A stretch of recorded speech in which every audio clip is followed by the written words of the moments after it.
We are living in a world of identity politics and societal changes. And everyone you talk to, they have their own idea of India based on what side of political spectrum they are on and so on. So I wanted to ask you, in this day and age, how do we preserve and evolve the idea of India? India is not really an idea.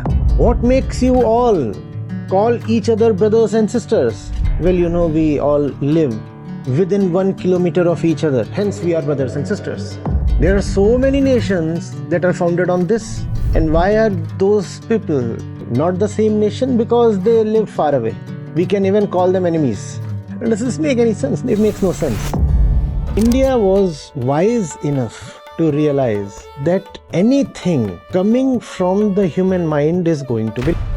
When the entire world was taking an outward direction, India went into itself. That's what India did. And that's what makes India free, liberal, accommodative, tolerant.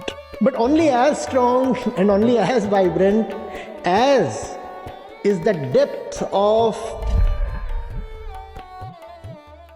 I wanted to ask you about the idea of India.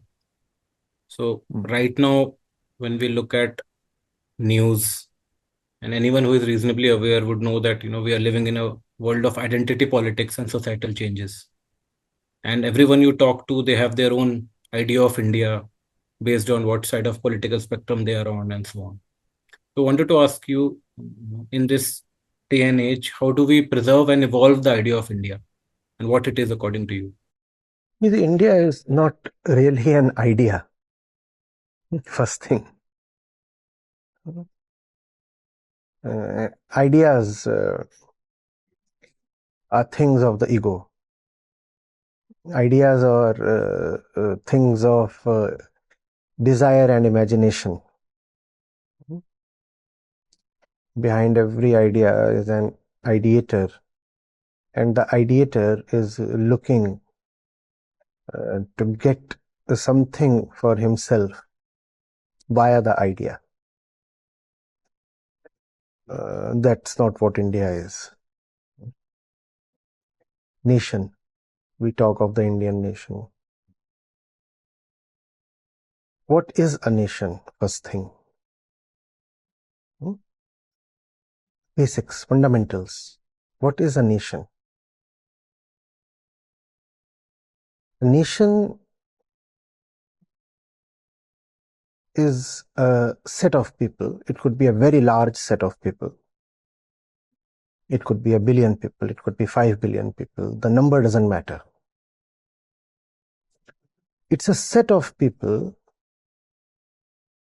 who are together on some ground. Do you get this? Who are united on some basis. Some basis. Right? Now, that doesn't seem like a very deep thing to say, because whenever people are together, obviously there is some or the other basis present, right?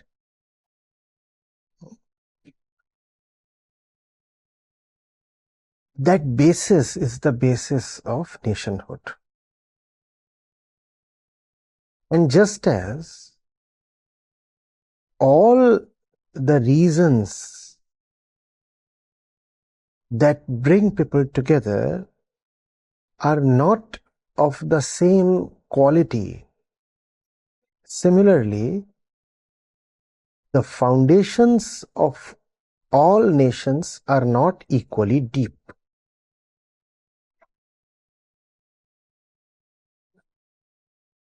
How deep is the foundation of a nation depends on the depth of what keeps those people together. Right? 5 people may come together to have a good time in the evening. Nothing else to do. Have a spare hour.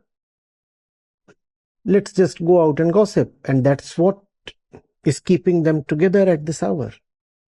Now, this is togetherness on a very flimsy basis.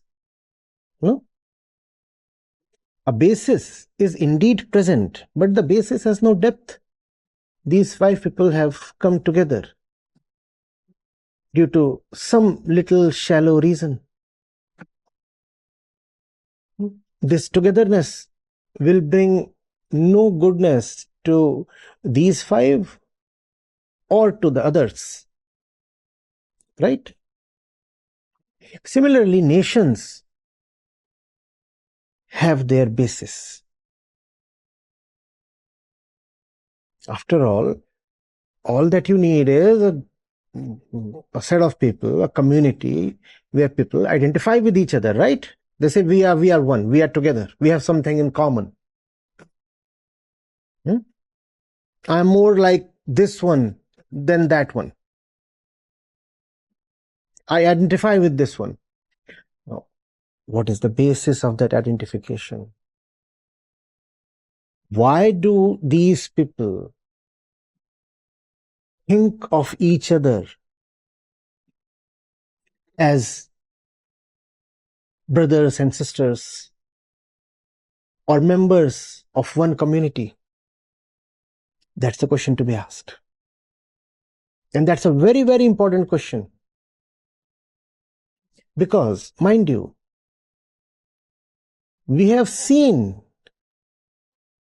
history tells us that nations can even be founded on very narrow kind of basis, very shallow foundations. There are instances of nations where the founding principle was food habits. We all eat the same way, therefore we are a nation. There are a lot of nations in the modern world where one of the important bases is language. We speak the same language, therefore we are a nation. And what to say of geography? We live in areas that are geographically close by or adjacent to each other, materially contagious. Therefore, we are a nation. Are you getting it? So you live in the house next to mine, hence you are my brother. This kind of a logic. What makes you all call each other brothers and sisters? Well, we all live within 1 kilometer of each other, hence we are brothers and sisters. There are so many nations that are founded on this. We all live at places that lie next to each other, therefore we are a nation, one nation. And why are those people not the same nation? Because they live far away. Hence they are separate. We can even call them enemies because they live at a distant place. Does this make any sense? It makes no sense. Color of the skin. I am green, you are green, so we are a nation. We all are little green men and women, therefore we constitute a nation. And they are tall blue ones, so they are aliens. What kind of unity is this? What kind of identity is this? Ethnicity, genetics, purity of blood, whatever that means. Of course, religion, the huge elephant in the room. We follow the same belief system, the same dogma, the same books, the same God. Therefore, we are a nation.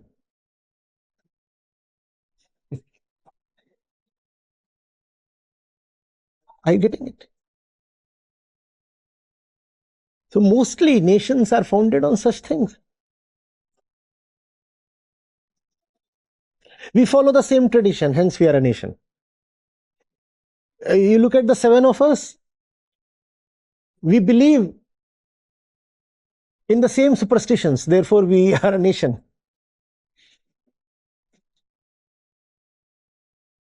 Now this is divisive, this is violent, this is full of ignorance. This leads to suffering for one and all. Fortunately, India has a much deeper national foundation. And hence I said India is not an idea.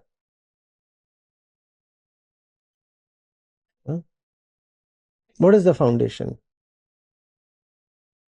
India was wise enough to realize that anything coming from the human mind is going to be limited. That's what India did.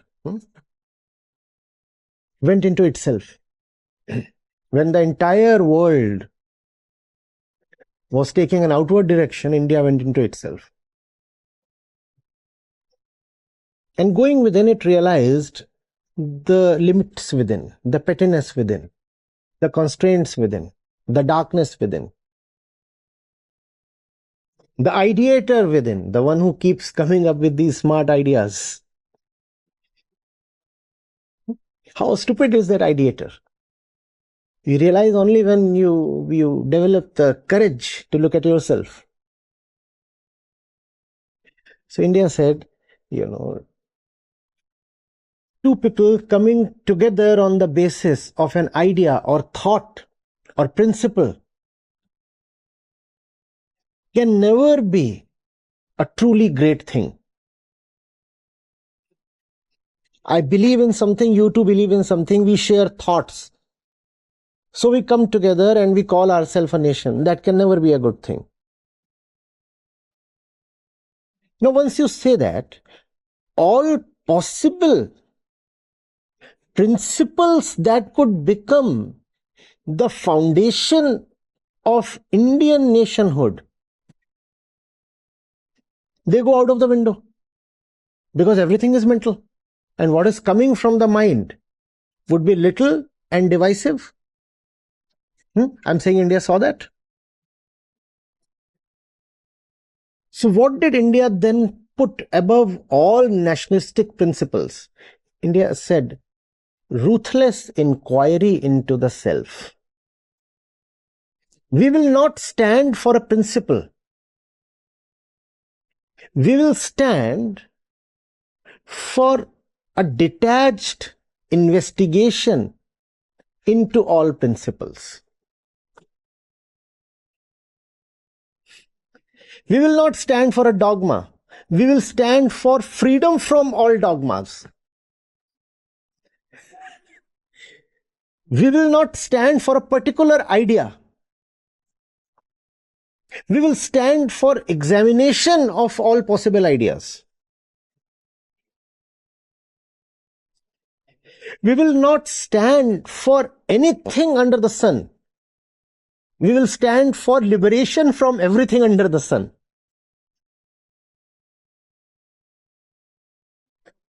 We will not stand for any product of the mind. We will stand for freedom from the tyranny of the mind. Are you getting it? This is the foundation of the Indian nation. This is what India stands for. So all nations are governed by principles. And India is governed by freedom from all principles. And that's what makes India free, liberal, accommodative, tolerant, and therefore inherently extremely strong and vibrant. But only as strong and only as vibrant as is the depth of the Indians' understanding about the reality of India.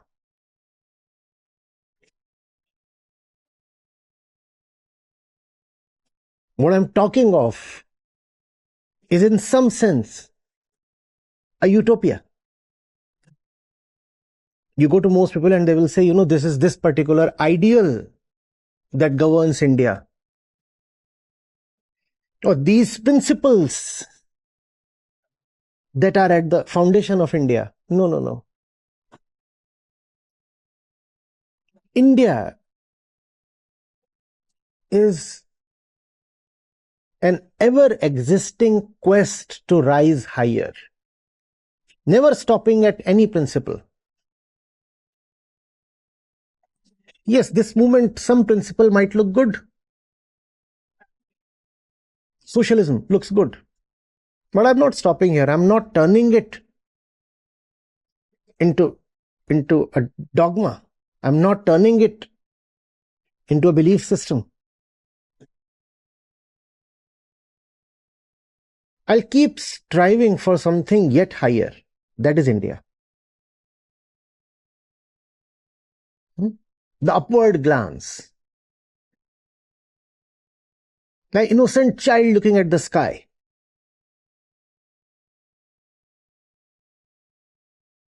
Do there have to be limits? No, no, no. Ultimate freedom, that is India. That is at the base of the Indian nation. And as long as that remains as at the base of the Indian nation, India will remain eternal. India is not a political construct. India is not a thing on the world map. These are small things. The maps of the world keep changing. No? 1947, the map of India didn't have Goa and Sikkim.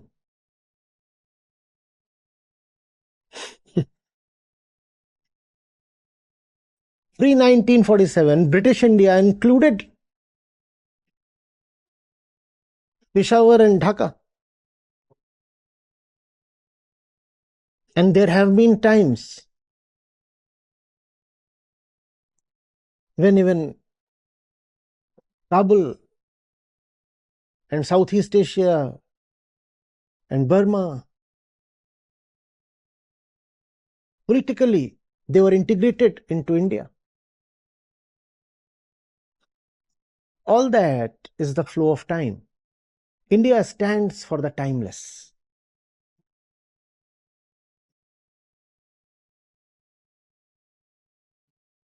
As a nation, India is extremely unique. All nations have a principle to govern them. India has inquiry to govern itself. India realized all principles are limited. All principles will ultimately breed violence. And all principles will ultimately be destroyed. All principles contain within themselves their own destruction.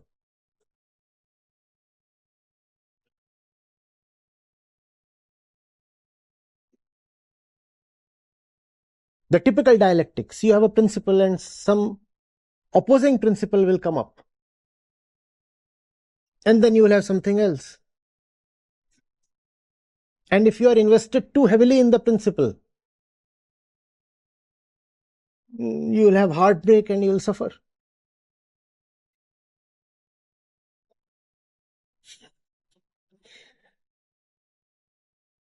In 1947, political independence, East Pakistan, West Pakistan. And they said the basis of our nationhood is religion. They say we are a nation. Why? Because we are all Muslims. So even though the two wings, East and West Pakistan, are separated by thousands of miles of Indian territory, yet we are one united nation, Pakistan. Did that last? Can that last? Can that last? You had Muslims here, you had Muslims there in East and in West. The ones in West didn't give much importance to the fact that the ones in East were fellow Muslims.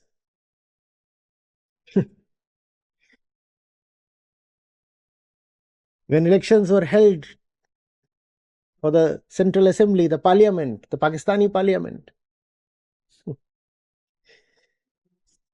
and Mujib got a majority, the fellow Muslims in the West refused to let him form the government. Huh? But you are a nation. And you said that if we follow the same religion, then we are brothers. That didn't happen. Ego trumps everything. Ego does not care for any principle. All principles are for the ego. No principle is bigger than the ego. Whenever there will be a clash between the ego and even the most elevated, most sublime, most refined of principles, the ego will win. And how violently did it win? 71 has been one of the biggest genocides of the last century. Obviously, we know of the Holocaust, but what happened in Bangladesh was terrible.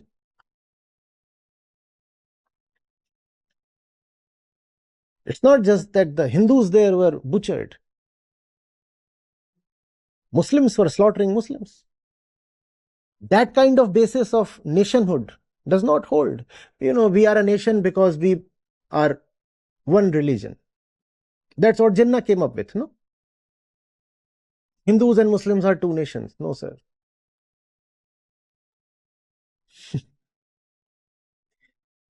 Religion does not suffice to really hold a people together.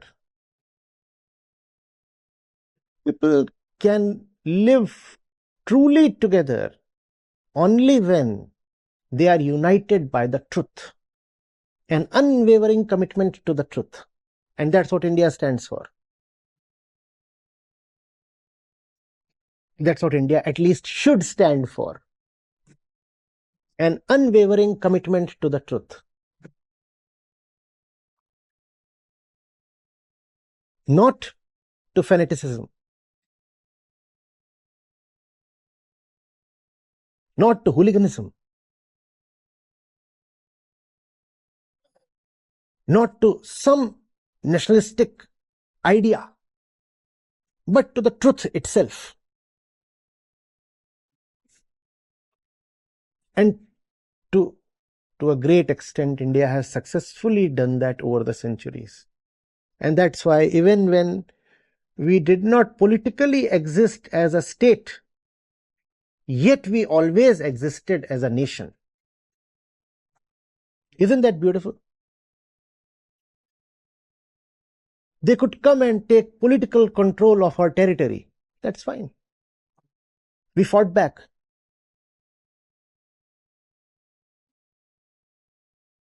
But would have been much worse had we allowed them to take control of our insides. The foundation of India is freedom itself. We do not want to be dominated on the outside, but much more than the outside, it is extremely unacceptable that somebody dominates us within. I do not allow even myself to dominate me within. Hmm? My interiors are a space so clean, I do not allow even myself to step there. How will I allow anybody else to intrude? That is India. To a lot of people, this would be um obtruse.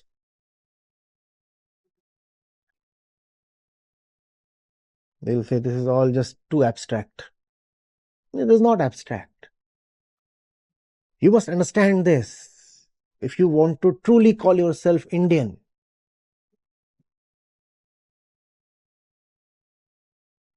India is the I that wants to understand. I want to know. I don't want to dream. I want to know. That's what India is. That's the beauty and greatness of India. And if Indians refuse to see and know, then Indians can no longer call themselves beautiful or great. India will always remain great and beautiful. But there is no guarantee that Indians would be automatically great and beautiful. No. It's a choice. It's a price you have to pay. It is always very comfortable within your belief system, within the paradigm of your assumptions and superstitions and desires. It requires guts to be a true Indian. One has to fight the battle within. Else you can develop any kind of random way to separate man from man.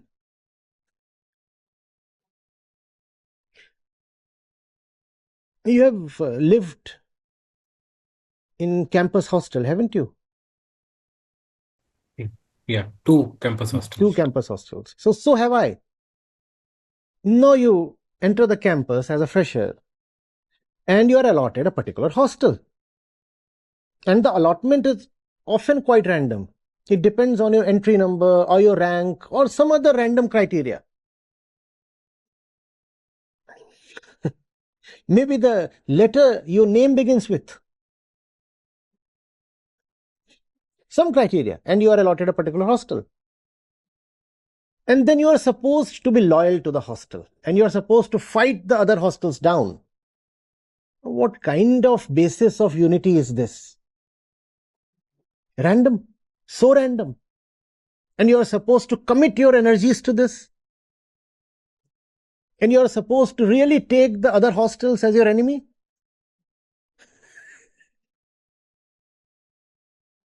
Did that happen at ID Bombay? That was one of the first things that happens in first year. Same at IT Delhi. Just that, obviously, we all knew it was for fun. But then some of us did take it way too seriously.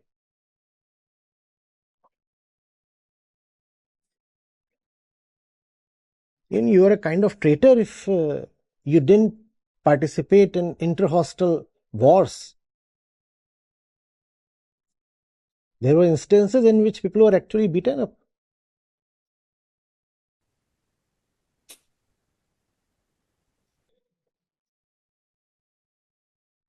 You can find any random way to divide people. Within the hostel, there were regional groups. So there was this group from Bihar, there was this group from Andhra, obviously from Tamil Nadu, and all the places, Gujarat, you name the region, and you have groups there.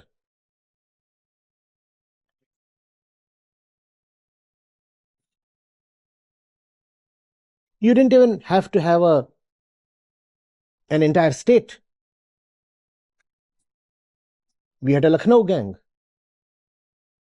Even a city suffices. We are together because we belong to the same city, and hence everybody else is an alien.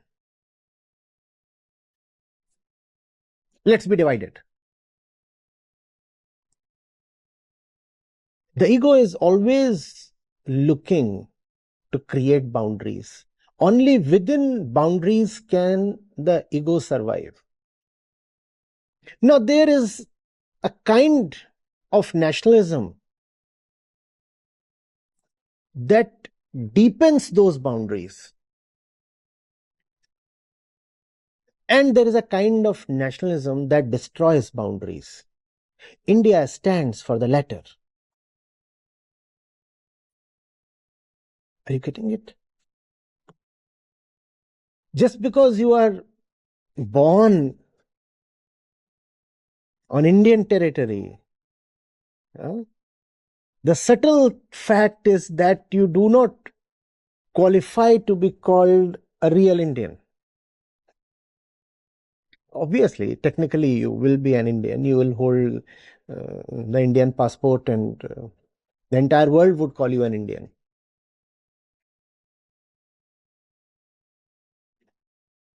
But you do not become an Indian by your place of birth. You become an Indian by your heart. Do you value freedom? Do you have love for the truth? Can you lay down your life for something beyond yourself? If yes, then you are an Indian. If no, then you are just an Indian in name. The kind of Indians who think Indianness lies in cheering for the cricket team.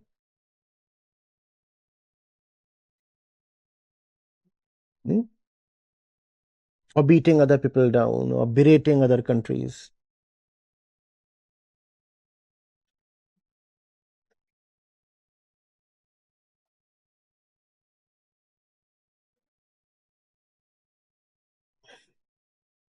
And avoiding to pay taxes while doing all that.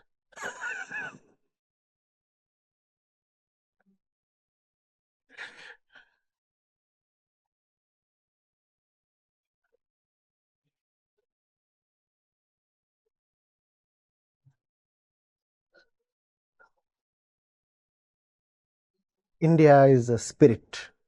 And the spirit that you find in Vedanta. The spirit that does not impose anything on the mind. A spirit that just asks. The spirit that says, I want to know. It does not say, I already know. It does not say, my beliefs are correct. It says, no, I'm prepared to question everything. I'll not let any consideration be too much on me. Nothing is bigger than truth.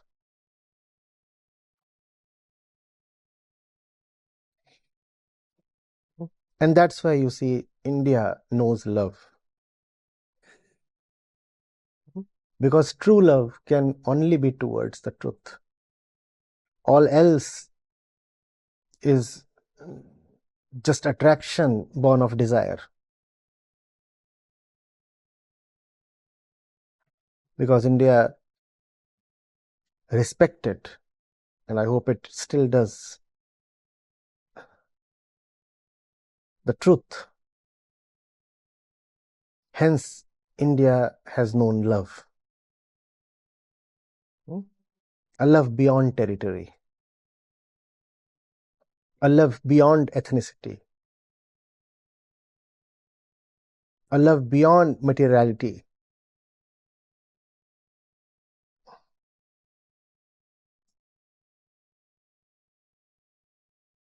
The true Indian would be a fighter and a lover.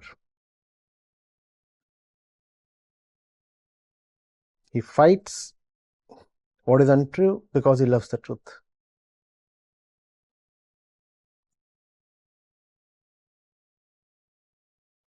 Just download the Acharya Prashant app, and there you go to the community section, and you have live testimonials streaming in at the rate of 1 every 5 minutes. I'm seeing lives change in thousands, if not millions, every day in front of my own eyes. We are doing it. Right. We have actually done it.